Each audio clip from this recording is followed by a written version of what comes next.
yeah, thanks. Hello, everyone. Hello. Yeah. Once again, well, this is Eleanor Afo, the host for this program. Thanks for this great organization and how the session is about to start. I want to inform you that the chat icon and the Q&A will be there for questions and answers. In addition to that, we have to consider the IGF code of conduct so far as this session is concerned. So it's just a quick reminder. Have a great session. Thank you. Thank you very much, and thank you for hosting us.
Hi, everybody. We can see some of you starting to join in. Somebody is greeting us. Hello, Humaira from Switzerland. Good to have you along. Lovely to see you this morning. I hope the sun is shining in Switzerland. It's shining in Berlin. I'm not showing off. Oh, no, sorry about that. And hey, Daphne from the Netherlands. Can't see you, but good to know that you're here with us. Just a bit of an announcement. We're going to be starting in about 8 minutes. This is just because we want to make sure that everybody who's meant to be on here is with us. One of our panelists is just having a bit of a workaround getting into the platform. So bear with us. We will be getting started. And I can see, I guess, many of us also need the time to get started. So to those that are slowly trickling in, hello, everybody. A wonderful and warm welcome to you all. I know that some of you guys are on YouTube as well. We can't see you, but we definitely are glad that you are with us.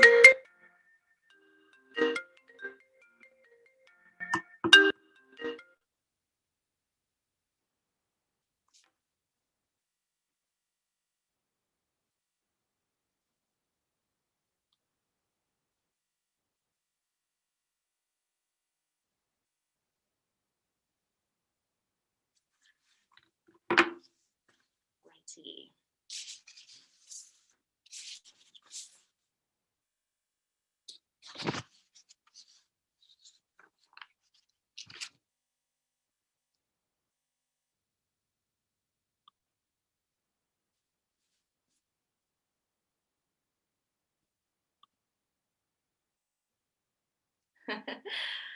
Okay, so Mariah says it's actually a bit miserable in terms of the weather in Basel today. While we hope that we can cheer you up on this platform. Are you a journalist, Humaira? Nod your head if you are. She says, hopefully the session brightens your day. I can promise you that. The session will brighten your day. Good to see you all, everybody. So just a reminder, we are starting in a few minutes. You are not early or too early. We are just making sure that everybody is fired up and comfortable. This is part of the budgeting that we've made for people to just get onto the platform. So don't go anywhere. We are starting in a few seconds. Also, our friends on YouTube, we won't be seeing you, but we know that you guys are there. You must be writing in the comments section. After this, we'll definitely have a look at some of the things that you have contributed in the comments section on YouTube, and we'll take that into account.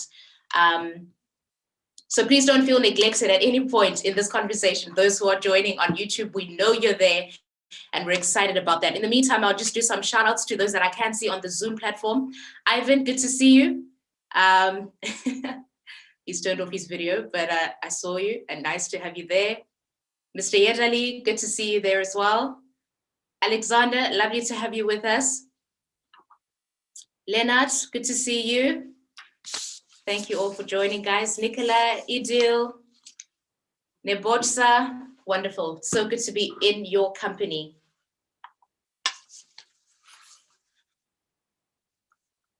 Right, so we're starting in 5 minutes, everybody.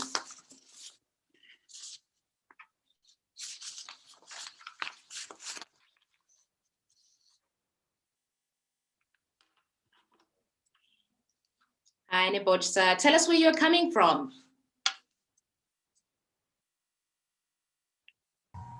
Yes, Bosa from Uganda, Kampala. Oh, wow. Thanks, everyone.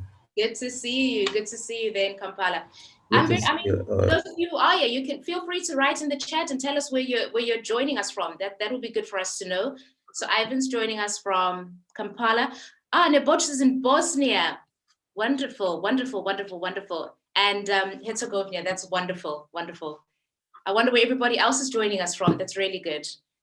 We're sort of, I think by the end of this, by the time everybody's come on, we would have, each continent of the world would be represented. I'm almost certain of that. So that's wonderful, that's wonderful. And somebody from Russia as well. Wunderbar, that's Alexander, good to have you here with us. From the Netherlands, somebody else from the Netherlands. That's good. Delft in the Netherlands, yeah. Delft, you know, there is I don't know if you know this, but there is a big neighborhood in Cape Town, South Africa, named after this place, Delft. So I'm more familiar with the other Delft, all the way in the Southern Hemisphere. But good to have you with us, Sajad from Delft. I am watching the clock and we will be starting in 3 minutes. And from Turkey, lovely to have you there. How's it, Idil? Representative of the ISOC in Turkey and ICANN, right? The Turkey chapter. Oh, that's fantastic. We're happy to have you here. I cannot wait to visit Turkey one day. I've seen amazing things. And Mumbai, India. How's it, Kamayani? Good to have you with us. We love that. We love that. People here keep taking pictures of autumn and calling it an Indian summer or something like that, or an Indian spring. I don't know. I'm still keen to know what that is. But yeah, welcome to you as well, Kamayani, all the way from Mumbai. In 2 minutes, ladies and gentlemen, we are now talking seconds.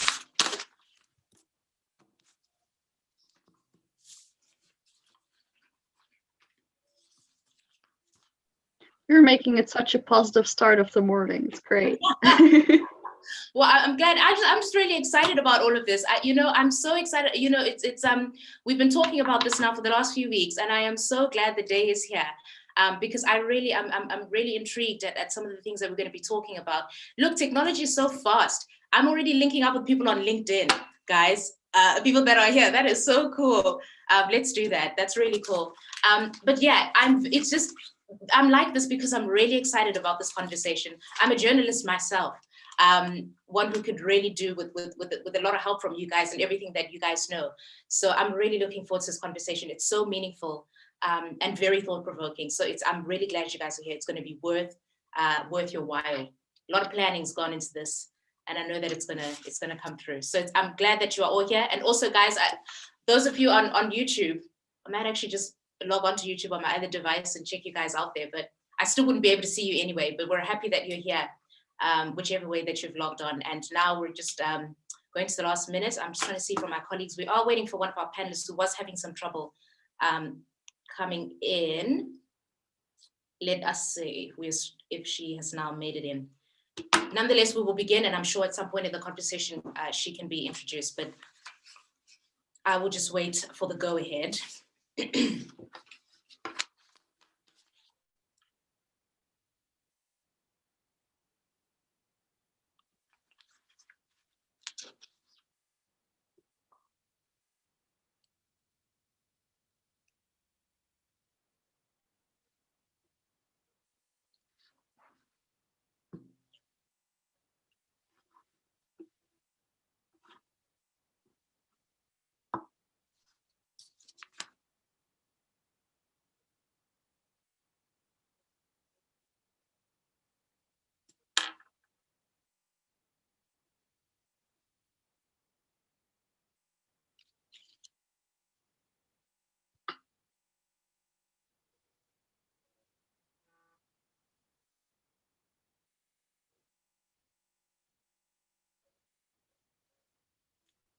Okay, and welcome everybody to this session. Hello to all of you joining us from around the world. We have established in the last few minutes that we really have people coming from everywhere. Turkey, I know there's somebody of you coming from India.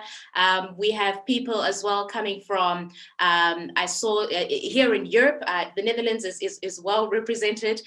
So thank you so much everybody for joining us today. This is of course a part of the 15th annual meeting of the Internet Governance Forum, which is being held virtually this year for very obvious reasons. We are living through this pandemic. But the theme this year for IGF is Internet for Human Resilience and Solidarity. Now, this event or this session that's been brought to you by Reporters Without Borders, we're going to be looking into digital security for journalists. A lot of the people I believe that are on this platform today are journalists, or at least have some interest in that regard. Now, it's been said, and I'm sure you've heard this before, that there is no free society without a free press.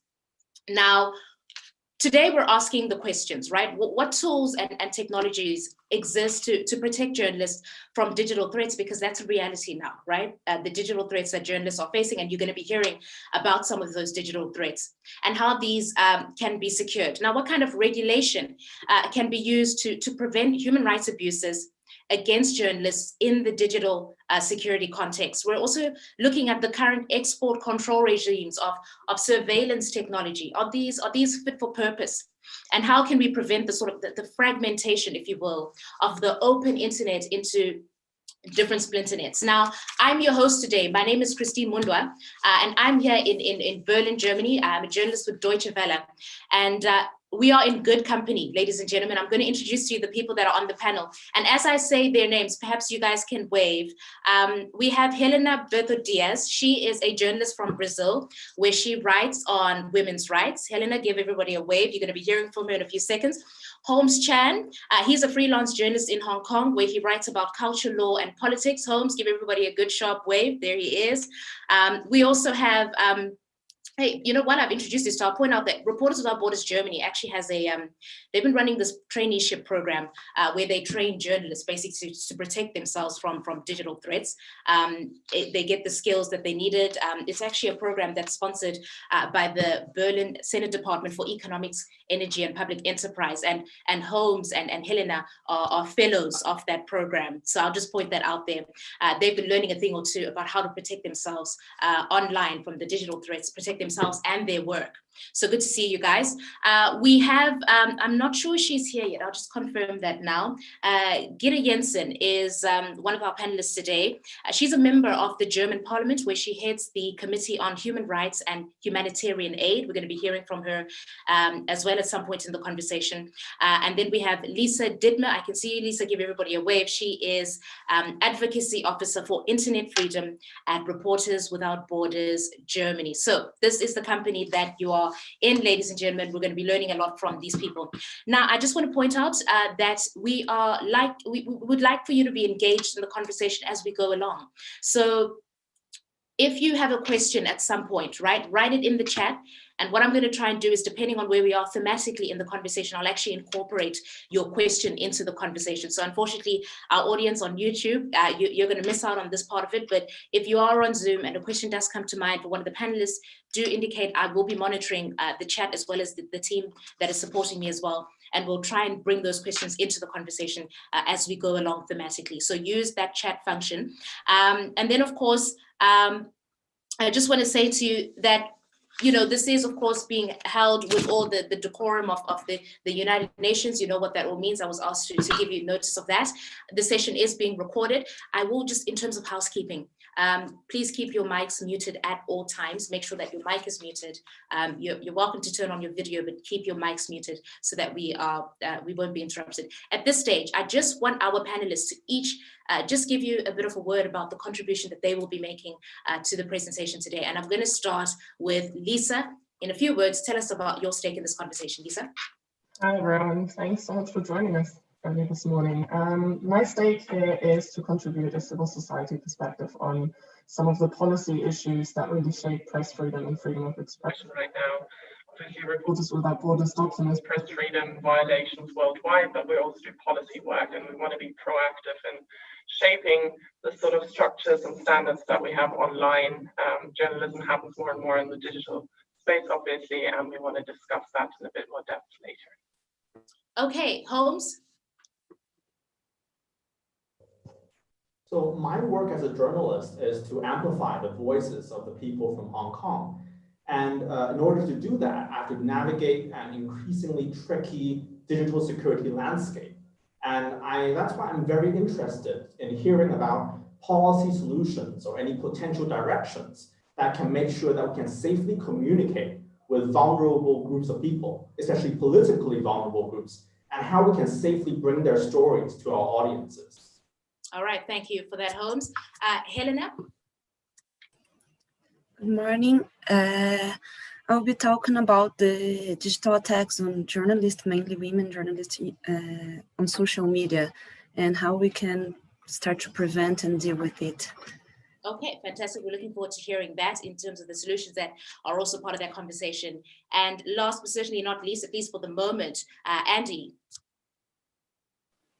Hi, yes. So I'm Andy. I'm the founder and CEO of ProtonMail, an encrypted email service, the largest one in the world, actually. I'm here to represent the technology sector. I'm a software developer. We work on solutions for better privacy and security. And I also represent a voice from the private sector as well. So thanks for having me. Okay, fantastic. We're looking forward to all your contributions.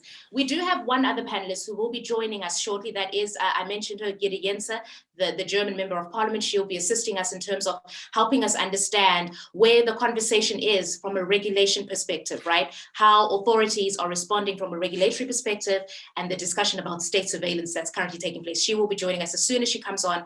She will be able to introduce herself. But in the moment, let's get straight into the conversation. Helena, you told us that you're going to be telling us about some of the digital threats on social media, etc., that journalists are facing. Tell us about that now. Well, I work in a feminist magazine in Brazil, and we cover all issues regarding women's rights, including sexual and reproductive rights. And last year, we published a piece on abortion that caught the attention of the Minister of Family, Women and Human Rights in Brazil.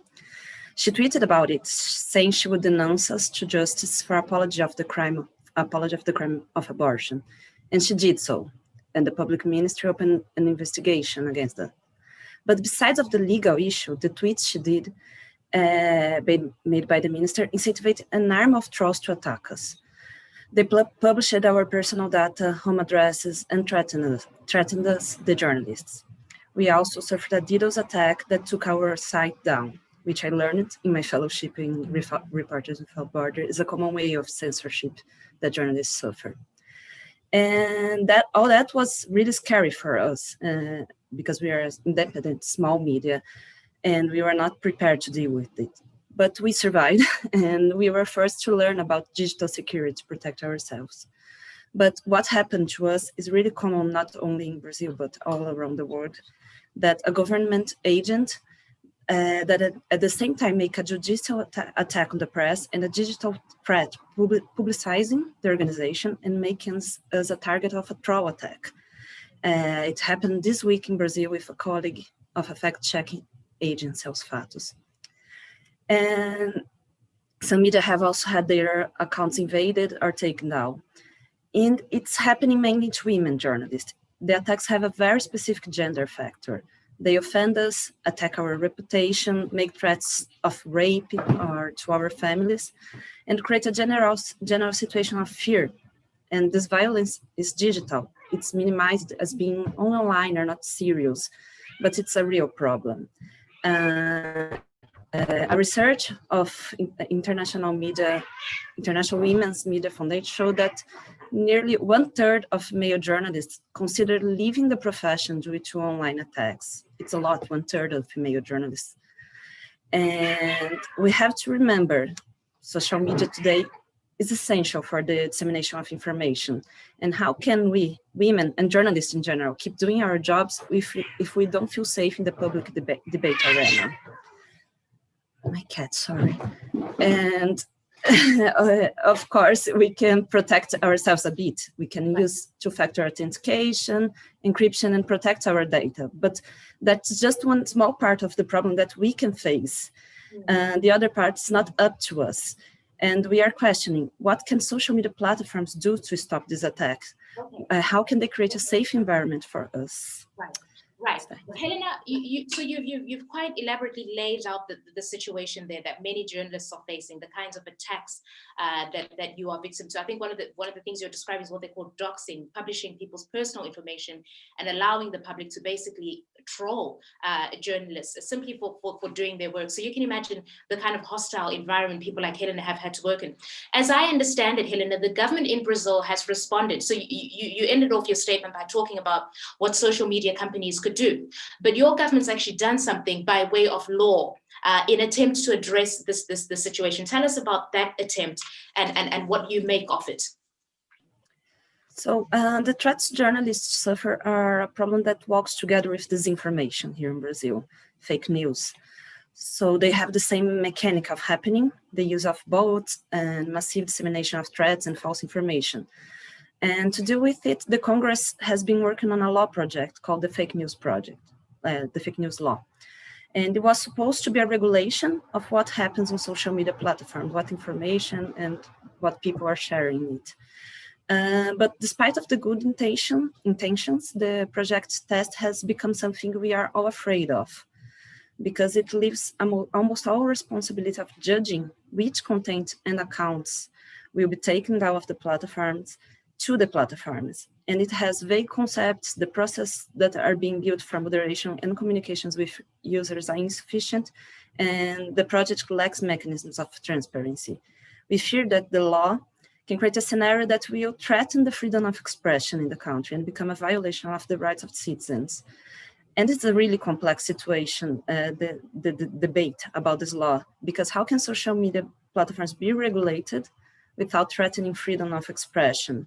How can we fight disinformation, digital violence without threatening freedom of expression? So this is a debate we are taking in Brazil now. That's very interesting. And Humaira is pointing out, she's wondering if there's no definition being used to limit the application of the law. And from what you're saying, Helena, not necessarily, because it is now encroaching basically onto the right to freedom of expression. Gita, it's so good to see you. Here she is. Good to be with you now, Gita. I'm actually just going to throw you right into the conversation now. I had sort of introduced you to the others, but you're hearing Helena, and Helena's talking about how authorities in Brazil have responded to the fake news problem that we're having on social media, which is in a way sort of embedded as well with the challenges that people are facing, these attacks on social media. She's saying that what's happened in Brazil in terms of the regulation is borderline stifling freedom of expression. Just give us a sense of where you are in the German parliament and how this same conversation is playing out. What's been done in Germany on that front? Thank you, and apologies for me being late. I had to redo my link, and that took a while, so sorry. But so currently we're actually discussing a law that our constitutional court here found unconstitutional so far with regard to the work that our secret services or our secret service is doing, and protecting sources for journalists, for example. And we currently are having a debate on to which extent journalists need to talk about their sources, for example, when they're researching. So maybe I can just tell you my point of view so far. I think it should be enshrined in our law that journalists do not have to give up their sources, because that is one of the main aspects of the freedom of expression, but also the free work that journalists and the very much important work that journalists are doing around the world. And I think what sometimes is forgotten about from the German government side is that Germany plays a role and is a role model for so many countries in the world. And if we are discussing these kind of rules and regulations, or maybe also talking about that investigative services are should be available, or that backdoors for them should be available in messaging apps, then countries that are more repressive, such as China or other countries, are taking this as an example for them to basically create laws that correspond with ours in a way, but do not have these regulations that we might be having in Germany. So I think it's not a question on leaving backdoors open for investigation purposes, but rather making sure that our investigation services are properly equipped with personnel, with staff, with resources, but not trying to take out freedom of expression and the freedom of speech, which would be one of the details if we have a backdoor open, and if a government well, basically asks of companies to leave backdoors open. We have technicalities, or we have experts on how this technically could work. Exactly. But mathematics and experts say that there is no possibility so far to leave a backdoor open that can only be used by officials, and not also by hackers or other persons with no good interests. That's very interesting, Gita. So what you're basically saying is the authorities in Germany are also potentially running into the same challenge of borderline stifling free speech, or compromising one of the things that journalism relies on, and that is anonymity and the protection of sources. Lisa, come in here, because it seems like, you know, the lawmakers are having some trouble. Does civil society have some alternative options here that they can put to the table? What other alternatives can we consider in terms of, you know, bridging that gap? You know, we need to regulate this space, we need to protect people, but we also cannot stifle free speech. Yes, I think civil society definitely has a large part to play, and so far I think that's been one of the frustrating common threads, that regulation often happens very fast with very little consultation of civil society, or at least very little meaningful consultation. There is often a sort of greenwashing effect where you'll have a brief period where maybe we are encouraged to give a statement, but we rarely see this really having an impact. And so far I think both big tech has been disinterested at large when there's not enough public pressure anyway. We've seen that with the US election and the major worries of what disinformation could do to this election. We've seen that they can step up when they really need to, but this needs to happen under significant public pressure, notably from a US audience, and that needs to change, because I think we see these issues on a global sphere. As Reporters Without Borders, we notice that obviously these digital spaces have added large freedoms, especially in countries where there's not enough media freedom in general. And sometimes Facebook, Twitter, and so on can then actually act as a very positive means of giving people an added space of communication and information exchange. But obviously these companies for a long time have not been aware of the way they massively shape and reshape the way we communicate with each other.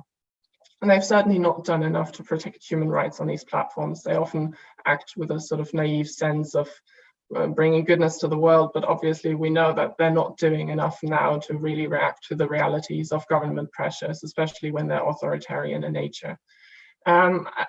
We've seen that Germany passed a law very fast, about 2 years ago, and is now changing it once again under civil society pressure.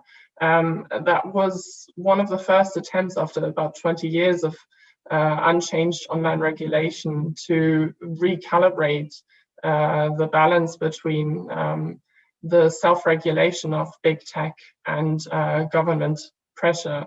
The issue here, I think, is, for one, we don't really see more transparency. We don't really see more civil society engagement and more ways of people who are largely affected, such as journalists, to really have a voice in the way we shape regulation now. And we don't see enough leeway for independent authorities to check in on what these practices look like. So we are now under public pressure, seeing efforts like the Facebook Oversight Board, but these are driven at large by public pressure on big tech. They're not really driven by civil society, and they're not sufficiently driven by the ideas that are there. I think key points now are greater transparency, more of an effect of human rights law on content moderation, on dealing with disinformation, and certainly not naive and very haphazard, fast efforts to just pile on pressure on big tech to do something, because doing something is not good enough. We really need more research and just more common conversation on what we expect these platforms to do and to shape our digital space. Fantastic. Thank you for that, Lisa. And I think you've given some orders to get it to maybe consider. Take that message home to Parliament, right? Let's include civil society. Let's have more transparency in the processes of as lawmakers sit and put together this regulation. Holmes, I want to come to you now, because we are talking about the social media space. You know, Hong Kong, where you are, is a very interesting place. We watched pictures that we couldn't imagine. We couldn't believe what we were looking at when we saw these protesters in their numbers, right? The streets became basically rivers of defiance in Hong Kong, where we saw people, young people, determined, right? And we also saw the brutality that came with that, how the police really clamped down on that. So that was what we were able to see. But there is another crackdown that's happening online, and that's not so visible, right? And social media is also a part of that. Holmes, take us through that situation in Hong Kong now. So in last year, we saw very spectacular protests, but in 2020, what we are seeing is kind of below the surface political reprisals against not big name activists, but against everyday individuals. And in particular, we are seeing that the police are arresting and charging people based on something they did in the digital sphere. Now, one common example would be using that digital communication as evidence of a crime. Where, say, for example, last year people were using the popular messaging app Telegram. So if you made a call for protest on Telegram, that message might be used as the basis for arrest on incitement. And we have seen actually that multiple channel administrators of these protest channels have indeed been arrested. But more than that, China has recently passed a national security law that applies to Hong Kong, and that criminalizes things like secession.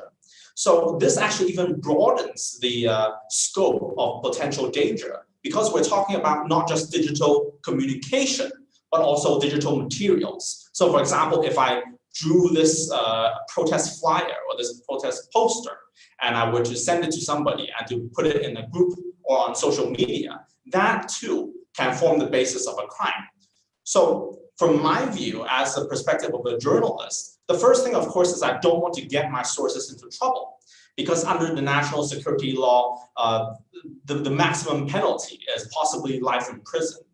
Now, but the bigger cultural shift here is that because of this heightened surveillance on a digital sphere, there is a chilling effect. And the problem becomes, how do we manage to talk to these vulnerable groups and bring their stories to the world when they are not so confident talking to the press anymore? They are trying very hard to cover their tracks, and they're scared of the reprisals that may come from what they do or say in the digital space. Okay, thank you so much, Holmes, for really succinctly putting that out for us. The implications of this law, just how far-reaching it is, and the kind of fear it invokes. Now, you're going to face the challenge now. It's going to be very difficult for you to get people to talk to you now because of fear of what could happen to you. You talked about life in prison, potentially for some people. So, Andy, this is where you come in. Because you're saying that from where you're sitting, right, from a big tech perspective, you're building the platforms, let's call it that, to help people like Holmes, to help people like Helena and myself reach our people in a way that is hidden from the authorities, so to say. So just explain what you're doing, how you're building a more private internet, basically. Sure. So happy to give some context into what ProtonMail has done and what we can do in general. For us, it's all about ensuring that private communications is possible. And today on the internet, they say that nothing is private, and I think that's a huge problem because it really limits the ability of the internet to fulfill its mission, which is to allow the spread of information and to give us progress when it comes to freedom, democracy, and human rights. So there's really three core pillars that need to be handled when it comes to ensuring internet privacy and the security of the digital space. One is technology. It's very, very important that we adopt the correct technologies which ensure from a technology and from a mathematics standpoint that information and data is secure. And one of the best ways to do that is end-to-end encryption. That's what we use in ProtonMail. That's what a lot of other services around the world are using. End-to-end encryption gives a mathematical guarantee that your information can remain secure. And it's important to have a mathematical guarantee because legal guarantees can often change, right? Like you saw, in Hong Kong, the passage of a new law completely changed the legal environment. And this is why having a mathematical guarantee through encryption is extremely important. The second element really is education. There's a lot of people in the world today who simply are not aware of digital threats out there. When it comes to physical threats of violence and intimidation, this you can see and perceive in real life. But the issues with Google surveillance models, the issue with Facebook and your data, the issues with government surveillance, this is less visible. So that needs to be surfaced through education. And the third thing is really to have a strong legal and regulatory framework to protect privacy and rights online. This means adding more privacy legislation. This also means ensuring more fair play in the internet among tech platforms. So antitrust efforts being championed by the European Commission and also by the US Congress are really important in making sure that there's a fair playing field and that all technologies, including technologies that help security and privacy, can be allowed to prosper and compete effectively. Christine, I think you're muted. You're right, and the app did also give me another warning. Thank you so much for that. I mean, you're in an interesting place, right? So you're sort of caught in the middle. And this is something that you've actually once pointed out. I mean, big tech is not necessarily pro-privacy, right, to begin with. If we just look at, for example, some of the criticism that we've spoken about in terms of, at least it brought out that it's taken pressure from people, basically, to get big tech to get along in terms of assisting people in this conversation. But you are now in this unique position where you are also increasingly seeing, and Gita did sort of allude to this, pressure from governments. And by the way, not just governments in parts of the world that we say have authoritarian regimes, but even in European contexts, to sort of build these back channels so that state actors, in the event that they do need to, can access the information that you would normally be trying to keep hidden away from people like that. Just talk to us about that balance now of a big tech that's already not naturally pro-privacy and now increasing pressure from governments that are more or pro-state surveillance. Yes, so there is indeed pressure from both sides. On the big tech side, if you look at companies like Google, their business model fundamentally is advertising. So they have no incentive to protect privacy, because in fact, the more that they invade privacy, the more money that they make. So the incentive model is twisted towards more invasion of privacy, more data, harvesting. On the government side, actually, governments are in some sense actually in favor of that business model, because the more data that tech companies collect, the more data is potentially accessible to governments, and that is indeed part of the problem that we have with big tech, right? Because if you give all your information to tech companies, this information actually is also available to government authorities through legislation that is being championed. And this we see, like you mentioned, not only in countries like China and Russia, but we also see in even here in the EU. So for example, this month, there's a draft council resolution on encryption. And it is going through the European Commission right now and may get approved this month. And it is indeed a legislation that is seeking to force tech companies to provide some sort of backdoor access into encrypted systems. And that, from my view, is it's extremely dangerous, right? Because we know there's no such thing as a backdoor that only lets good guys in. Once you create a vulnerability, it's a vulnerability that anybody can exploit. And we often hear about this fight as being, you're either for privacy or you're for security. But that's actually very, very deceptive. It's not a matter of privacy or security. It's actually a matter of privacy and security. And what people don't realize is that privacy and security, they're two sides of the same coin, right? Systems that are inherently secure are also inherently private. And the threats that we face today as a society, they're moving online, right? More and more crime is happening online. Yeah. So in fact, when it comes to defending the security of citizens, you need the same technologies that provide privacy. And if we can, so we need to protect privacy because we don't want to build in weaknesses in our technology, in our encryption systems, that would weaken the internet for everybody because more and more of these threats are moving online. So it's not really privacy versus security. There's really, two efforts that need to go together. That's interesting that you say that. And Gita, I do want to bring, I saw you nodding as Andy was talking. Just what is it for from your perspective? Is it privacy versus security? Or is it you're doing both things at the same time? I'm quite interested to know. No, I was nodding because that is, or Andy basically depicted the debate we're currently having in the Bundestag, but also in the European Parliament. And I would definitely say the same thing. It is the same side of the coin. It is not playing out privacy versus security, but, or however, our government tends to argue that way. And currently I am within the opposition, and so I can talk that way. However, I think it is not about trying to limit our authorities within a litigation or within their cases. They are trying to focus on, and but is whenever we are talking about the right to encryption, and my past colleague Jimmy Schulz, who is or has been leading the Committee on Digital Agenda in our Bundestag, he always said there needs to be a right for encryption, because when we take this debate to the analog world, nobody would dare in the first or to think about opening letters to people. However, if we have the possibility to just read messages in the digital world, there tends to be a rather lower threshold to just reading messages or wanting to just maybe take a sneak peek of that. And I think we need to change this debate back to,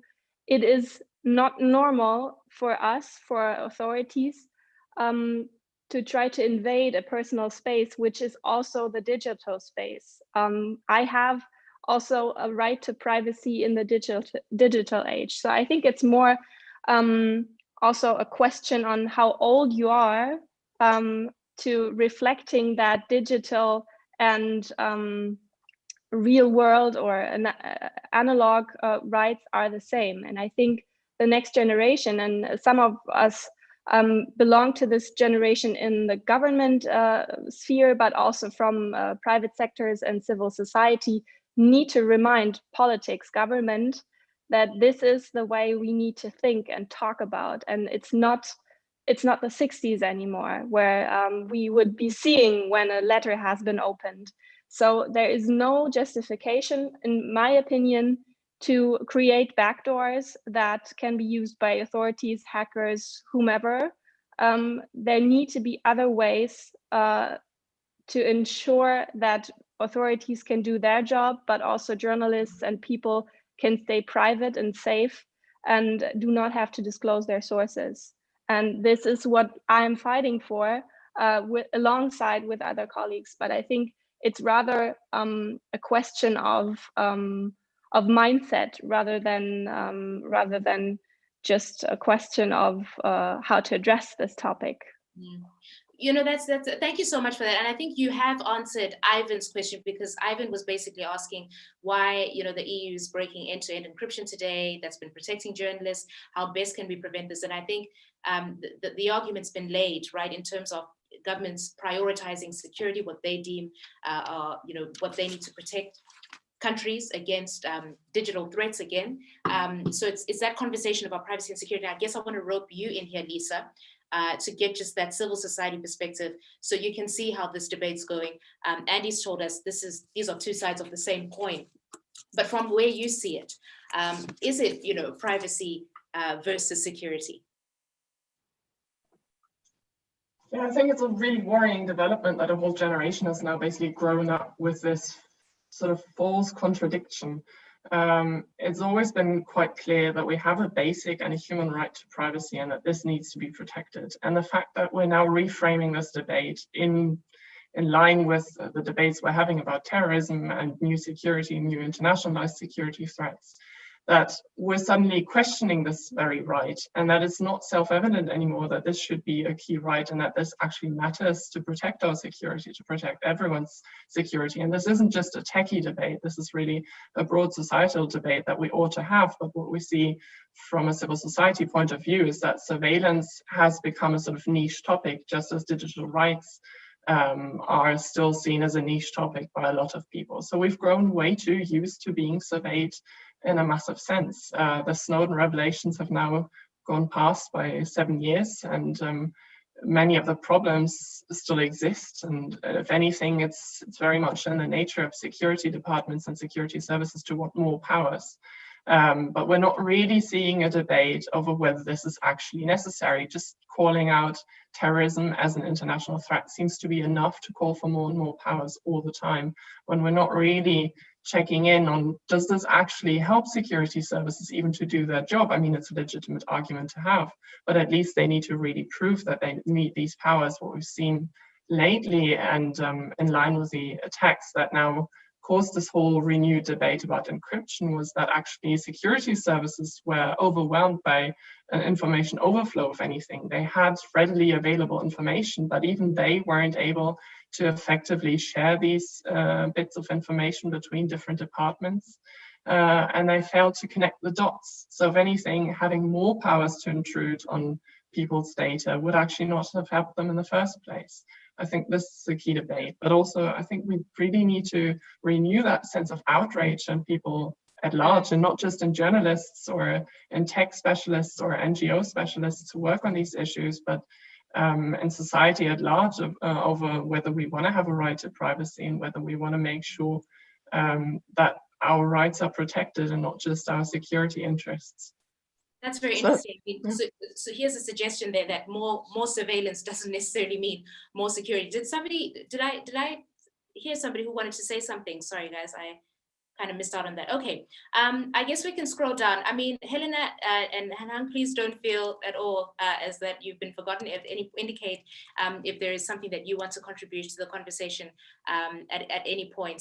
But somebody's making a very interesting contribution in the comments section, and they're saying, how do we protect journalists from big tech? Has anybody thought about the fact that maybe you've got journalists who are trying to do stories on these big tech companies, and just, for example, how it could be virtually impossible for them to do, because big tech obviously can work against you and prevent you from being able to they can look at what you're doing and perhaps impede your work. So I think that's one thing, right? We have these big, powerful technology companies that are difficult to monitor because they themselves have the tools to basically stifle somebody's work in that regard. So, okay, ladies and gentlemen, what I want to do now is I just want to point you to the fact that we are going to be breaking into rooms at some point in the conversation. And that is because we would like for us to actually discuss some meaningful ideas. I can see how sort of vibrant and lively the chat is. You guys really are, you're engaged in this. You have things you want to say, and you know, we're not just coming here in the name of discussion, but we really want to see if we can come to some concrete ideas. So we will be breaking away into groups. So do prepare yourself for that. We've got 4 breakout rooms that we will introduce you to in a few moments. But I just want to go through my notes here and see that I haven't particularly missed out on anything. Perhaps, Helena, while I'm doing that, I just want to bring you back into the conversation. Everything that you're hearing, I don't know if you just have some takeaways, something that you want to add into the conversation from everything that has been said. I'll open the space to you now, Helena. I guess the encryption debate here in Brazil is nearly starting, and people don't use it mostly, and journalists use it a little, and we have not been discussing it in the public arena. So I'm quite interested in it because it's something we need to learn about to prepare ourselves, because the debate will arrive here someday, but we are not having it here right now. So I'm listening and learning. Fantastic. And then I do want to talk to you again, Holmes, because, you know, as you pointed out, just we want this contrast between Hong Kong and China. I mean, it is looking like there is this transition taking place from a sort of free society to sort of an authoritarian way of things. Give us a sense of, just contrast the two for us as you see things. And that will sort of perhaps be the final word before we break away into our groups. So when it comes to China, the internet ecosystem there is one of constant surveillance. We have not just an army of internet censors who are working in real time, but also a culture of self-censorship that has grown around this notion of constant surveillance. Now, Hong Kong, fortunately, is still semi-autonomous and has a separate internet ecosystem that is free and unrestricted and doesn't have the Great Firewall. But the anxiety, of course, is that Hong Kong is moving closer to the model of the mainland. And I've already touched on how people are anxious about their communications and for their own digital security. But one aspect is, which ties back to the discussion we've had so far, is the role of platforms and what they do in the face of an authoritarian regime like China. Now, in the case of Hong Kong, after the national security law was passed, quite notably, internet giants Facebook, Google, and Twitter, among others, said that they would suspend or at least halt accepting data requests from the Hong Kong government. So we see that on that front, at least, we are, for now, not at risk. But of course, that is only a stopgap solution, and that relies on the self-regulation and goodwill of these internet giants. So we are also thinking about the relationship of big tech and what happens down the line if the Chinese government would exert more pressure. Like, will the big tech be able to stand up against that as well? So that is something that is looming in the horizon for us. Wow, very interesting, and that's one that we should certainly be watching. Thank you so much for that. Okay, Holmes, guys, we are now breaking away into our sessions. Now, if you scroll down to our audience on Zoom, guys on YouTube, I will get to you guys in a moment. But if you look at the bottom of your screen, where all the icons are, there are 4 breakout rooms there for you. We absolutely are for freedom of choice here of this platform, and so you can choose which group you would like to be a part of. I'll point out that our panelists, we have allocated you specific groups. So you stick around for word on where you ought to go. But everybody else, you are free to decide. There are 4 groups here. One is about defining the responsibilities, and I can see that's got a lot of, in terms of a lot of the contributions that are being made on the chat, a lot of thoughts going on towards that. Best practices, global standards, and future. So you are absolutely welcome. And I'll say to you that what we're going to do now is, for the next 15 minutes in your groups, just pick out one person who's going to represent your group. This person is going to give us feedback about what you guys have discussed in your session, but basically get into the conversation under the banner of these 4 themes, depending on the group that you're in, and then we're looking forward to your feedback on the basis of everything that you've had. So it is now just gone 24 after 10 a.m. That is at least where I am in Berlin. So we will then indicate to you where you go. But it is very simple. Just go onto the breakout room session and click as to what group you want to be in, and you can immediately go into that. So go ahead to our friends on YouTube. You have now the permission to take a bit of a walk for the next 15 minutes, get yourself something to drink, stretch your legs, be back in 15 minutes, because I'm sure you're interested to know what others have been discussing as they have broken out in the groups. So Lisa, you will go to the defining of the responsibilities. Holmes, please, and Helena, please go to the best practice group. Gide, you will go to global standards, and Andy, please go to the future. I think we might actually have an issue in having people choose their rooms. I can't see the option either, so we might have to just assign, and maybe you can put in the chat if you have a... Hang on a second, guys. I can't see any options either. You can't see any options? No. So, You hello, should click sorry more. Sorry to jump in. This is Luis Bobo. And in some devices or not updated clients, it seems that you cannot see the button. The solution is very easy. Just put your decision, please, in the chat, and the host will assign you to the room. Okay, all right, fantastic. So if you're not able to get into a specific group, please indicate in the chat where you would like to go, and we will put you in the group. Thank you so much, Louise. That's a very good idea. I can see some people are already populating some of the others. So let's have a look around right in the chat, and we will place you where you would like to go. I'll remind you, one of them is defining the responsibilities. That is group 1. Group 2 is best practices. Group 3 is global standards. And group 4 is future.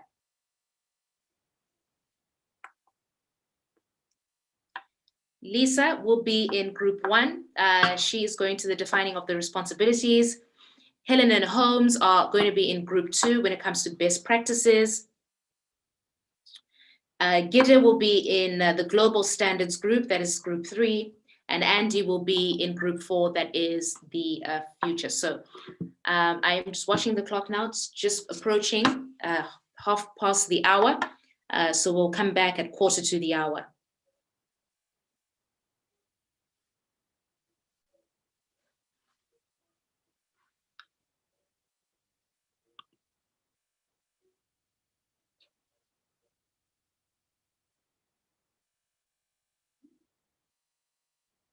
Okay, so Kamayani would like to go into best practices. Umaira would like to go to group 1.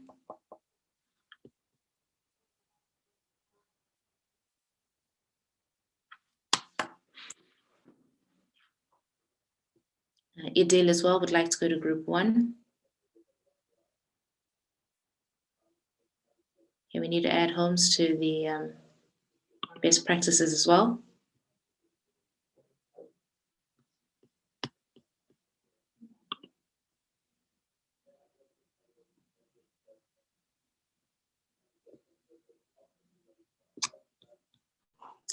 Okay.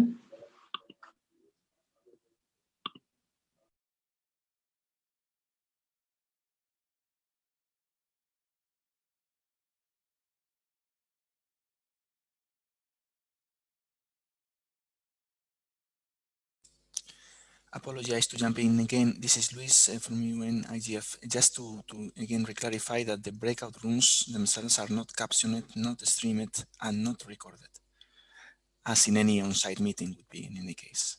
When people come back here, the streaming will continue in this room and the captioning. Thank you.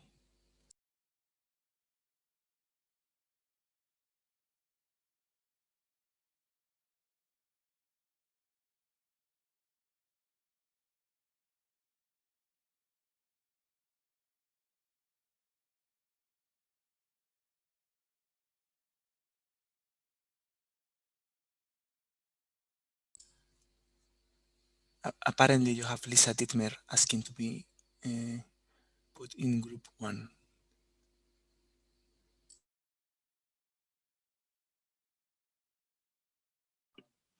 That's right. We still have a few people to allocate into groups here. Luis, are you able to assist us with that? Not at the moment, but I think the hosts are doing that. Just A Wilde is also asking to be put in standards. Standards is the third group. Best practice is a very good one as well. I'll encourage some people to go over there. It's a very interesting one. So somebody's asking for a reminder. Group 3 is global standards. Gitte Jensen is there. And group 4 is the future. Andy Yen is on that group. Group 1 is defining the responsibilities. Lisa is there. And best practice, our two journalists and fellows, Holmes and Helena, are on that one. So please bear with us. I know it is taking us a while, but we're now sort of manually allocating people to groups. We will also keep that into consideration. So let's have Humaira please go to group 1, if we can do that with some urgency.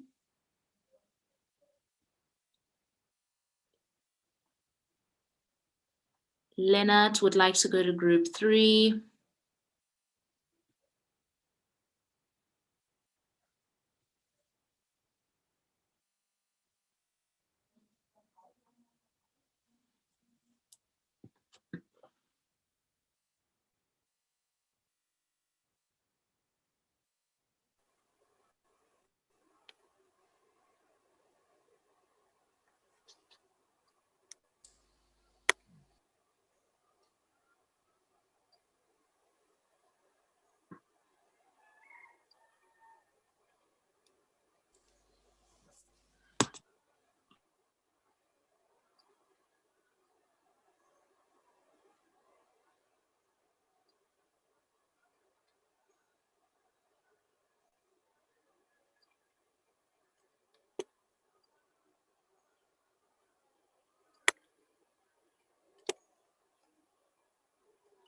Group 1.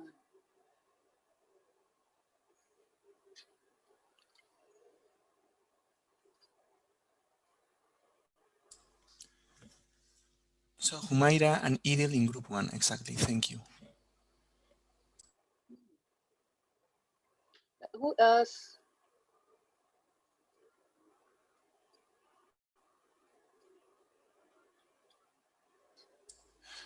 And Neboisa Regoje in best practices, which is Best practices. Group 2. Neboisa Regoje, group 2. 1.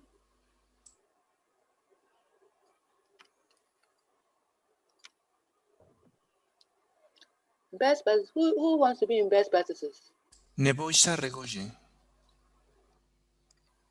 Neboisa N of Norway. Okay. Group 1. Group 2. Best practices. Oh. Best practices. Best practices. Well. Your name again. Please, the name again. Neboisa Regoye, okay, group 2. Okay. And Kamayani Bari Mahabal also in group 2. Chinhang is group 2. As well, yeah. Chinhang, is it group 2? Yes. Okay. Okay. And then Kumanya Baya, which room? Group 2. Group 2, okay. And then Yadeli Mokhtar, which room? Mokhtar Yadeli. It does not seem Mokhtar has specified. So let's allocate him to so automatic group 3. Group 2. Room 3? Group 2. Group 2, okay. Group 2, okay. Christine, please, which room? Which group? I don't know if you guys are looking at numbers, you can allocate me. Group 4 is just 2 people. You can put me so in group 4. Put the rest of us in group 4. Yeah. Christine, she could be in group 4, please. Group 4, okay. Yeah. Okay. And everybody else. Yes, please. Okay. Thank you. Okay. Thank you. I think that's done. The captioner too in group 4. No, captioner is kept here. Parts. As well, captioner, yeah, keep it here as well as BIF. Okay. Yeah. Okay.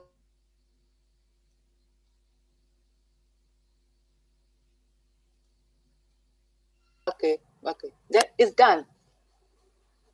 I'm Yes, closing I all the think rooms so. now. Don't close the rooms. Don't close Okay. the breakout rooms. No, don't close the breakout rooms, please. Keep It's them closed. open. No, why did you close them? No, you have to reopen them now. Can you please make me a host? Okay. Yes.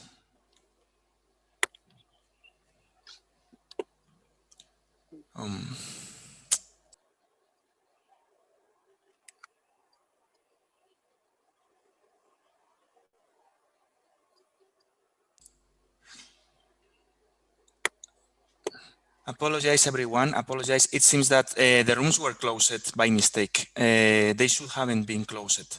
So let's reopen again, please, and please everyone join again. Please make me host if you can. So this is Luis Bobo. Make me You are a host now. No, not You yet. are now a host. No, please click on my name. You are. No, I'm not host. Sorry. You have to accept.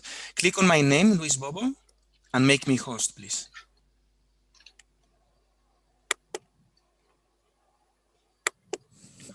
Guys, bear with us. You know, technology is like that.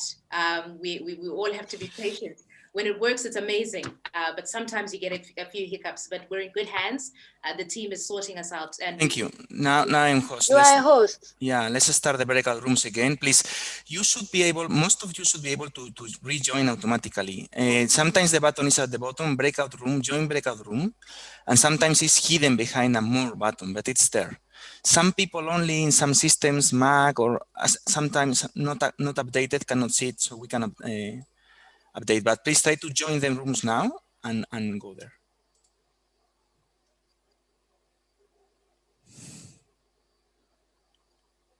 oh, fantastic. Good, good, good. This is good. Okay, I'm just monitoring. Everyone looks like, okay, a few people, many people seem to have gone to breakout rooms. Just mess around on your screen. Something should come up. And then I think those that aren't mobile, we will just allocate them to the groups. Thank you so much, Luis and company. You can just perhaps allocate them to groups where there isn't too much activity. I know. Okay, let's do that. Thank you. But Gita has a specific group that she needs to go to. And that is, I will tell you, she needs to be in the global standards, group 3. Gita needs to go to group 3. Who, Alexandra? Gita Jensen. Ah, okay. And then I guess everybody, you can just, I will go to group 4 and you could just allocate everybody else into groups that are. Jensen is already in group 3. Yeah.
So this is a message for the hosts. This is Luis Bobo. Seems everyone is in the rooms now. Thank you. Yeah. So I will give you back the role of host now. Yeah. So Elias, are you there? Yeah. Yes. Yeah, okay. I'm there. Yeah. Okay, Elias, do you want to close the rooms at a given time, or do you want people just return when they want to return? At a given time. Let's see. Let's just take from now on maybe 15 minutes from now on. Okay. Could we do that? From now Yes. on 15 minutes, then they rejoin like the last time, like by accident, that they automatically come all back. I think that's the easiest. And we need, after that, since we had some problems now with the, another maybe when they all come back, maybe 20 minutes or 25 minutes. Is that fine, or will the panel be closed then? That would be very bad. I think that can be fine. So the only point is that I'm not sure why you started 10 minutes late in any case, because we have to be very tight with the time. Yeah. But I think the room is free. If the captioner can also stay for 10 minutes more, that would be very important. That it's not like cut off in the middle of something. We are very sorry about that, starting 10 minutes late, but the breakup session. But yeah, that's very important. Okay, no, the room is available, so yeah, you can stay. Thank you. Okay. Yeah. Luis, you still there? I'm still here. Okay. I'll just say breakout rooms end at 10. I think on my time it's 10:39 now. Breakout rooms end at 10:50. So in 11 minutes. Is that fine? Okay, it's very fine. Let's close in 11 minutes. I'm sorry for the host. Maybe I stay here these 10 minutes and then I will grant you the host role. So it was fine. Simply, sometimes it's a little bit tricky, these platforms, and you see the red button, and the red button was actually to reclose the rooms. All discussing in the rooms, and that's I think the most important thing. And that's that nice. The whole pen is not cut off in the middle. That's very important. Yeah. We're also very sorry to start 10 minutes late. No, not a problem. I understand. Yeah. That's very important. Okay. Thank you very much. That's all good.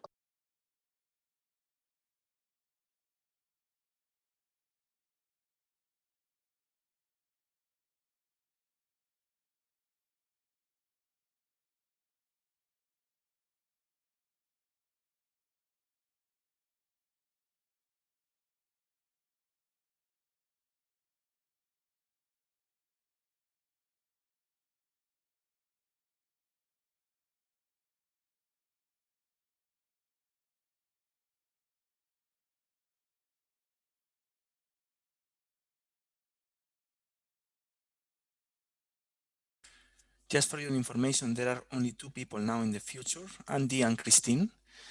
Elias, you and Jamel apparently are assigned to that room, but you have not. But if you want to join, maybe because the other rooms have 5 people, 4 people, 6 people, but future only has 2 people. So your decision. Thank you. Hello, Luis. Hello. Can I join the future one? Please, you are not host now, so you can join. Okay.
Hi, Elias. I see that you're back here again.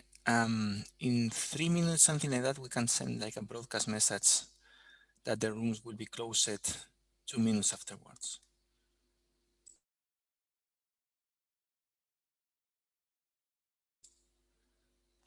So people within the rooms are warned about that.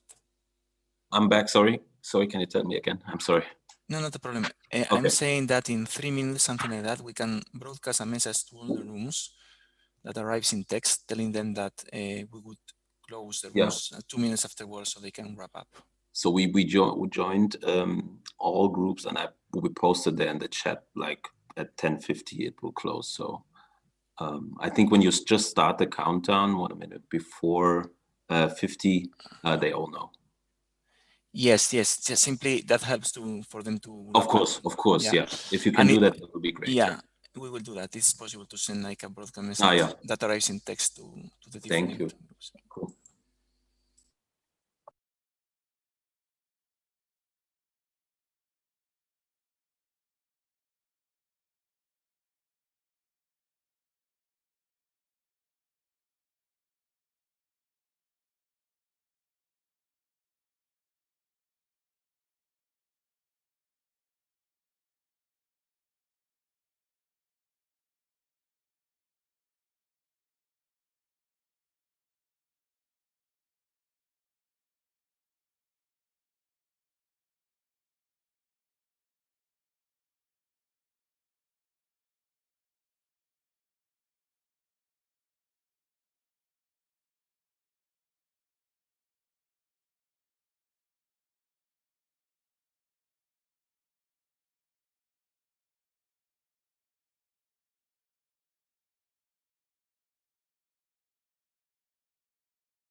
So just send the broadcast message that the rooms will be closed in about 2 minutes. Thank you.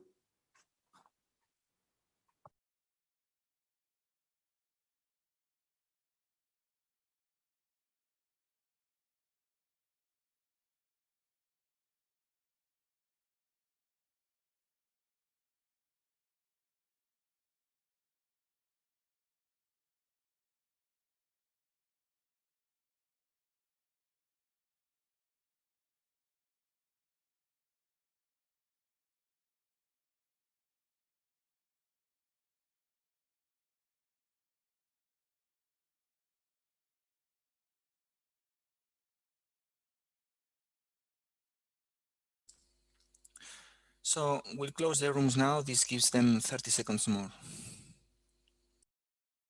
Thank you.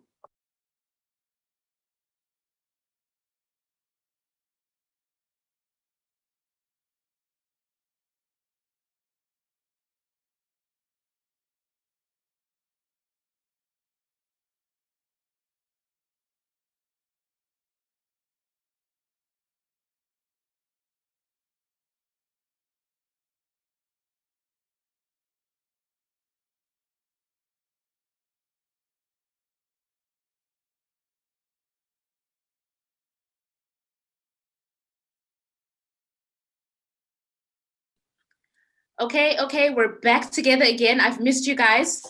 Good to see you all. I hope that wherever you were, you are having meaningful conversations. Thank you guys so much. You guys are incredible for just bearing with us. Technology is like that. I always point out. It has, let's not forget that it's brought us all together. People are here from all over the world. We're able to be here and to see each other and to engage in this conversation. So yes, there have been some glitches every now and again, but I think for the most part, it's held out, and we're so thankful to our hosts. Thank you so much for everything that you've done to help us on this platform. I don't want to waste any more time. I do want us now to get into the stage where we're reporting back on some of the things that we have been saying. I hope that as you were in discussion, you picked out an individual in your groups who's just going to sort of, in a few words, say some of the things, summarize the discussions that you all had. So I would ask now the person who has been selected for group 1. Who is going to be reporting back on group 1? Are you there? It'll be great to see. Okay, Humara, fantastic. Put your mic on and we're ready to hear it, girl.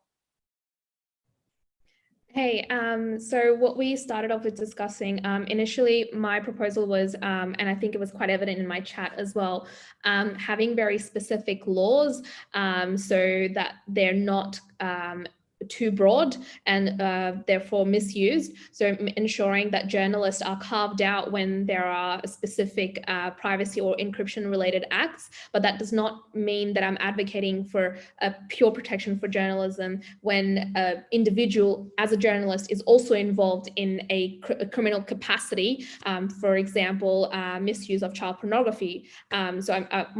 My proposal would be to ensure that the law is very specific. In addition to that, also having, say, for example, a time limit. So the government has the responsibility to make sure that they're not introducing legislation that just lasts forever. There should be a time limit and it should be reviewed, say, every couple of years, depending on the security threat. The second point that was mentioned by Idil was cyber awareness across the community, starting with journalists. So I think it's a primary issue, as she provided an example in Turkey, that there is a big cyber capability in the defense sector by the Turkish military, but there isn't enough cyber awareness and resilience by the community and the journalists to ensure that they're able to protect their sources, they're able to protect themselves online. And then we had from Ivan local awareness and addressing it at a local level, because often we're seeing people being targeted where their personal information is being misused. And I think Lisa used it as an earlier example as well. So ensuring that there's local awareness and raising that awareness as well. And in addition to that, I think defamation laws should play a big role in here. And again, it comes down to the governments, I guess, a lot. I think defamation across the globe is quite a very complex legal issue. So I think if we have more strict laws protecting journalists and their personal information being misused, I think that would be a great value, which may not be something technical side has to do. It's something that the government has to do, and there should be a push for it as well. And in addition to that, I also advocated that from the tech sector, there should be a push to ensure that the legal framework that the government is introducing, and I think it would be difficult to argue against national security because it's such a emotional topic. So I think rather than just focusing on fighting the Encryption Act, we should come up with mitigation ways of dealing with it, and one of them could be to ensure that the legal framework that would allow lawful access to encrypted data should be without dictating technical solutions from the government sector. So the technical sector should be very open about ensuring that you don't get to dictate the solutions. If it's there, maybe it can be used, but the government shouldn't be able to dictate it at the end of the day. So thank you. Fantastic. Thank you so much for that, Humaira. I don't know what I enjoyed more, your contribution or that beautiful Aussie accent. That's that wonderful Australian accent that I love so much. It's so dear to my ears. Thank you so much for that. So that is Humaira basically summing up the conversation that took place in the group that we're discussing, defining the responsibilities. Who is going to be wrapping up for best practice? Humaira has set the bar high. Hi, Christine, this is Kamaini. Ours was the smallest group with just 5 people. Dynamite with small packages. Yeah. And I think we are just going to go very swiftly what the group 1 has said, that because we had the same discussions as well. We talked about the fact there needs to be a UN intervention in the form of having some international framework or guidelines. We also had a discussion that, there are countries with dictatorship and there are countries like mine which are democratic, but they are functioning in a dictatorial manner, where we have the arrests of journalists as well, and the whole issue of data encryption, and also the fact that we need to have more awareness on digital security workshop. That is another effort which you can take up, and we need to go beyond the language barriers, because in India it's very important. We have journalists in remote areas. I was also talking about the accessibility of the internet as well. It's a huge big issue, but digital security workshops to happen more, to make people more aware about it so they are secure themselves, and to have an international framework which would be making the governments as well as the big tech companies also accountable. I mean, there has to be a basic core minimum with which we as in the government and the tech, cannot be negotiated with. The freedom of speech and the right to privacy and security of the journalists cannot be negotiated with. So that basic framework, maybe the countries could then actually adapt it within their context and maybe add something more, but there has to be a basic framework which nobody can negotiate with. And we also did discuss about, because it's a small group, about the WhatsApp fake university. And I was asking them, like in India, it's like everything is in WhatsApp, although our government has actually reduced that you cannot forward beyond 1, and especially the whole area of fake news. And we were told that in Brazil, the prime minister was chosen because of the WhatsApp. So these regulation and these beyond boundaries conversation which are getting us together through this are also great. So that was our conversation, Christine.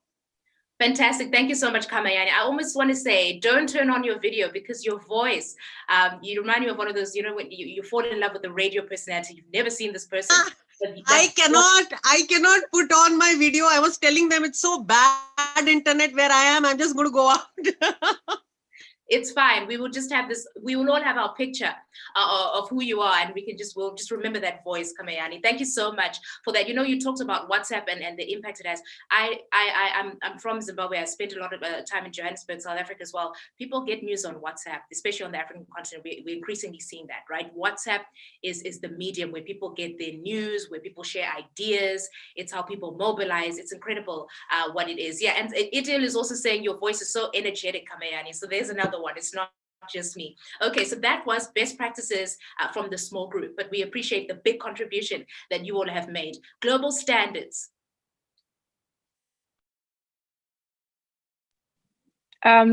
We forgot to appoint a spokesperson. So if nobody's against that, that I would just sum up our discussion, I would be happy to do that. We also had a very small group. Alexander, is that okay for you?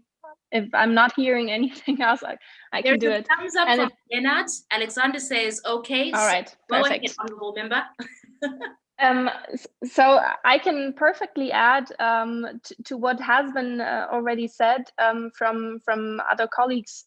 We talked a little bit broadly about what are the difficulties at the moment when it comes to global standards. If we take into account that human rights are not so much falling under a sanction regime if human rights are not protected, not enshrined as it should be. We talked about the definite need for an international framework of journalists trying to and better connecting each other. And I think Reporters Without Borders is doing a very fantastic job in connecting journalists worldwide, because sometimes they do not have the means or the networks and the contacts to also connect to people in other countries, to journalists, colleagues in other countries. So the way education works, also taking into account that the next generation needs to learn about their rights they also have in the digital age, how to use their devices, how to protect their privacy in a digital age. I think it was Alexander who said people know how to protect their health when they engage in sexual relations. So this is the same thing that should also be part of the educational system when it comes to data protection, to digital protection. And the last thing is that we were a little speechless, and I'm happy to hear from other colleagues also with regard to best practices when it comes to making countries abide by their laws that are already existing. I think that is something I should take with me into our political context, because this is, in my opinion, one of the bigger questions that we have not focusing too much about. What happens if countries are over and over not abiding by the laws that are existing? And one focus should maybe be, or could be, that we have a special rapporteur on the protection of journalists and press freedom at the UN level. That is something that I think also Reporters Without Borders have been advocating so much or so long for. And I think that could be one piece of the puzzle to a broader solution that we have not come up with yet. Okay, fantastic. Thank you so much for that, Gita. So I guess that there is an invitation for all to think about how we could come up with that solution over there. Our last group, Andy, I know that you're going to take this one in terms of future. I'll just, before Andy speaks, we are wrapping up soon, guys. I know that you're wondering, we were supposed to finish at 11, but remember we had a bit of a delayed start. We are wrapping up within the next 7 minutes. Just bear with us there. Andy? Yes, so in the future discussion, one of the key themes that was touched upon was the need for government to be more inclusive. So, in the next couple of years, governments around the world will have to legislate on some extremely important issues, which are not very black and white, regarding security, privacy, encryption, social media, fake news. These are all very complex topics. And the conclusion of the session was that it's very, very important for government actors to bring more people in from civil society, from journalism, from technology, and to make them part of the conversations and part of the discussion earlier on. Typically, how we've seen things go in the past is government tend to pass legislation gets challenged in the courts, it goes to the European Court of Human Rights, and the discussion happens there. It's much better to have the discussion in advance before the new laws are passed, and for in order to ensure a proper future legislation that covers all these issues, it will be fantastic if government could be more inclusive in bringing in different groups from different industries to give input into laws at an earlier stage. Fantastic. So you're hearing that, more inclusion again coming through. So thank you so much, Andy. That was the group that was discussing future. Thank you so much for that. And these are very meaningful contributions. I know this, that we have noted some of these things down, and we will be including it in terms of just compiling a report perhaps that people can consider as we can. So we really do value these contributions that you have all made. So we are now approaching the end, and I just perhaps wanted to give our panelists here just the final word, right? So we have a few minutes to go.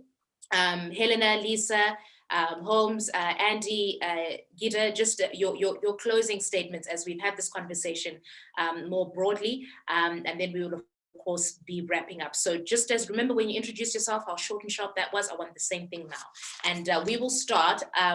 Lisa, you'll close for us. I want to start with Holmes, and then we'll go to Andy, and then Helena, Gita, and then Lisa. So my closing statement would be that continue to pay attention to Hong Kong, and especially the kind of digital realm and the political reprisals that are taking place there, because they are possibly a sign of things to come. with the rise of China and its authoritarian tendencies, Hong Kong is the canary in the coal mine, and that test case, and what are the solutions that are used for it, and what are solutions that might help there, might have wider applications on all the topics that we've been talking about. Fantastic. The word there, let's keep our eyes on Hong Kong. I have now forgotten, but I know you guys were listening. Who did I say is next? You can unmute your mic. Yeah, it's me.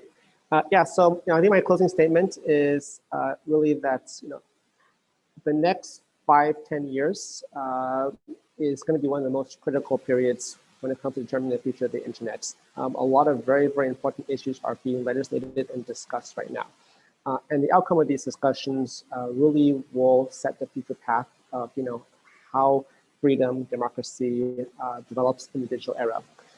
So I think it's very, very important that we all pay attention to this very, very closely. It doesn't just impact us in our lives, but it also impacts the future.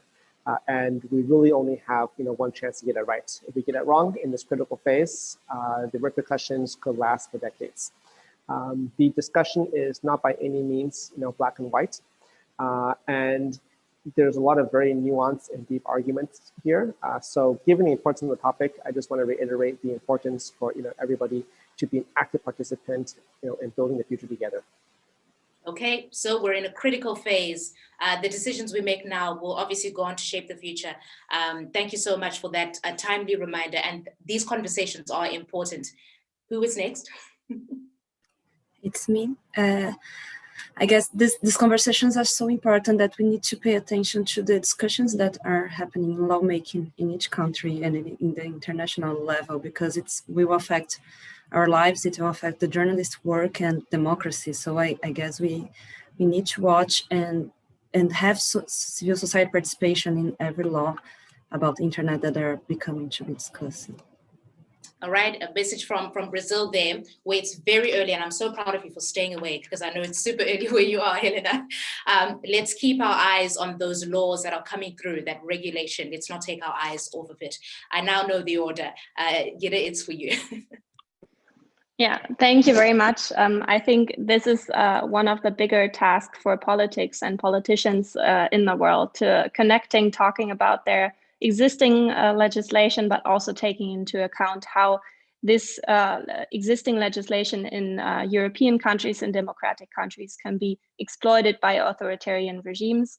I'd like to underline the first statement: keep your eyes on what is happening in Hong Kong, but also in Belarus, in Turkey, in Russia, in Brazil, because I think we only can connect, and that is what we also try to do a better job in connecting to other politicians, MPs worldwide, in exchanging views, taking the lead in one hand, but also maybe knowing and sharing best practices and the knowledge that has been gained in other countries. And I'd like to do a little part, but we can only do that together in a network. And these conversations like this one are influencing a lot what is being done in the world. Exactly, and I know that you're going to be taking these nuggets to Parliament as you contribute in the discussion. So thank you so much. It's been good having you here as well to give us that insight, just from a parliamentary and a lawmaking perspective. Thank you so much. That's been a meaningful contribution. Lisa. Thank you so much, everyone. It's been such a fruitful discussion, and getting all these personal perspectives from very different countries and seeing the common threads has been really interesting to me as well. Left to me maybe to say, from a civil society perspective, we'll do our very best to connect you, to make sure that different voices are heard. RSF is in a somewhat privileged position to bring those voices out, and feel free to connect. And I think this whole workshop has really been a great representation of what more inclusive and transparent policymaking could look like. And this needs to happen more often, and all your voices need to be heard, and the different international perspectives, I think, play a great role in producing better legislation, even on a national level. So thank you so much, and stay healthy.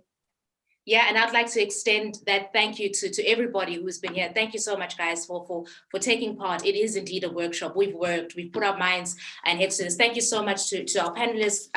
All these conversations and the contributions that you have made, it's food for thought. I think as we're walking away from this conversation, we're each sort of examining just how we can do. We've been told that the next 5 years are so critical. Let's keep our eyes on those places that we've been asked to keep our eyes on.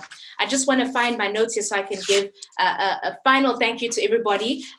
Guys, especially our panelists and our friends on YouTube, thank you so much for sticking it out with us. The organizers of the Internet Governance Forum, thank you so much for creating the platform for us to be able to have this conversation. Reporters Without Borders, thank you so much for bringing us together. The team has been working hard over the last few weeks to make sure that we can come together in this way. Thank you so much. Many of them you won't be able to see. And I don't want to start giving shout outs because I'll miss out on some people, but they know who they are. Thank you very much. And for the contributions that you've made. So to Helena, to Holmes, to Gita, to Andy, to Lisa, thank you all.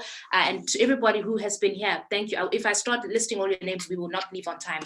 Thank you so much. What a fantastic start to the week. I know some of you, your Monday is sort of going into the evening now, but thank you so much for this. And we hope to engage soon on this conversation, because I think the message is we need to continue talking about this. So you all have a wonderful day further. It's been absolutely great having you. Thank you for being so kind, for engaging us in the comments. Thank you so much. I've seen all the messages. My heart is warmed. I love being here today. You guys made my job very easy. So thank you, thank you, thank you. And have a wonderful day further. Bye, everybody. Ciao. Thank you very much. Bye, guys. Thank you so much. Ciao, ciao. Bye. Thanks, Christine. Ciao. Cheers, guys. Thank you, thank you. Bye, bye. Thank you, Christine. Bye. You're absolutely welcome. Thank you, guys. You've been such great company. Thank you so much, guys. Thank you, thank you, thank you. Our superstar. Thank you so much, Emma, for everything. I nearly didn't make it onto the platform. Thank you. Sure. I mean, I'm so happy that it worked out so well. Thank you a lot for your efforts. Yeah, such a star. All that effort was worth it. What a very meaningful discussion. Yeah. Thank you for the moderation as well. Great. You see it in the chat, best moderator at IGF so far and stuff. So just enjoy. But yeah, that's it. People are so kind. No, it was wonderful. Thank you so much, Christine. Yeah. It was really, I totally enjoyed it. I did too, guys. I think just everybody, the panelists were so strong, and then people were engaged. They weren't even people were engaged. Yeah. We're still online, by the way, on YouTube. So. Oh, we're still on. Oh, great. Well, you guys, I must get back to my desk because I must help produce our program for today. Yeah. But if you guys want to have a debrief sometime, just let me know. I'm absolutely yes. We're really happy that it worked out so far, and yeah. So that you know what that means, guys. We need to organize the next one soon. Right. We'll talk. That's Thanks a lot. See you. I'm closing the session. Talk soon. Bye. Thanks.